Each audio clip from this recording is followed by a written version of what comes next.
ये आदरणीय पंडोली जी ने जो आयोजन रखा है यहाँ पे, ये इस शारदीय नवरात्रि में माँ जगदम्बा की जब आराधना होती है, उस आराधना के समय इन्होंने जो अपनी माता जी की स्मृति में ये जो कार्यक्रम रखा है, ये अपने आप में बड़ी बात है।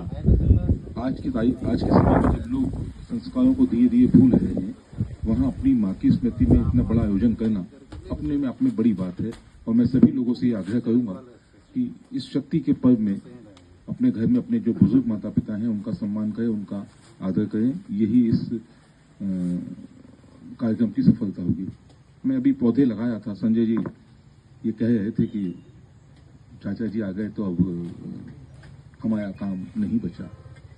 संजय जी, इस सृष्टि में आपका योगदान भले आपको नहीं दिखता है, लेकिन योगदान सृष्टि में आपका जो भी होता है वो ईश्वर को दिखता है, और ईश्वर की नजर में काम अच्छा होना चाहिए। अगर ईश्वर की नजर में हमारा काम अच्छा है तो अगर मान लीजिए व्हाट्सएप पे और फोटो पे और पेपर में हमारा नाम नहीं भी आएगा, और अगर हम कहीं आगे पीछे हो भी गए तो उससे थोड़ा बहुत तो नुकसान होगा कि हमको तत्समय प्रसिद्धि नहीं मिलेगी। लेकिन ईश्वर की नजर में जब आप अच्छा काम करते हैं तो ईश्वर का आपको आशीर्वाद भी मिलता है, और प्रसिद्धि चाहने पर प्रसिद्धि मिलती नहीं, ऑटोमेटिकली मिल जाती है। तो इसलिए मैं आपके उस वक्तव्य का आपको एक निवेदन कर रहा हूं, और अभिमान शून्य होकर काम करना चाहिए जिंदगी में। जब भी आप अभिमान शून्य होकर काम करते हैं, मैं इतने काम करता हूं उसमें से 90% पौधे या तो सूख गए हैं या वो पल नहीं पाए हैं। मेरी भी अपनी कुछ व्यावसायिक मजबूरियां हैं, लेकिन इसका मतलब नहीं कि मैंने सृष्टि के योगदान में कोई सहयोग नहीं किया।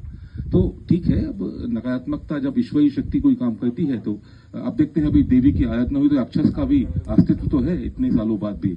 मुझे बता दीजिए कि किसी दुर्गा पंडाल में अगर राक्षस की आरती नहीं उतारती होंगे तो ऐसा नहीं होता, राक्षसों की भी आरती उतारी जाती है। हमारे शास्त्रों में इस बात का उल्लेख है। तो इसलिए आपके इस बात को मैं माफी मांगता हूं, और ये आप चूंकि मेरे भतीजे भी लगते हैं इसलिए आपको मैंने ये समझाने की कोशिश की। कि आप चाचा हो, चाचा आ गए तो भतीजे को क्या आप उसको चाचा के सामने भतीजे का सम्मान चाचा को ज्यादा खुशी होगी, ये बात मैं स्वीकार करता हूं।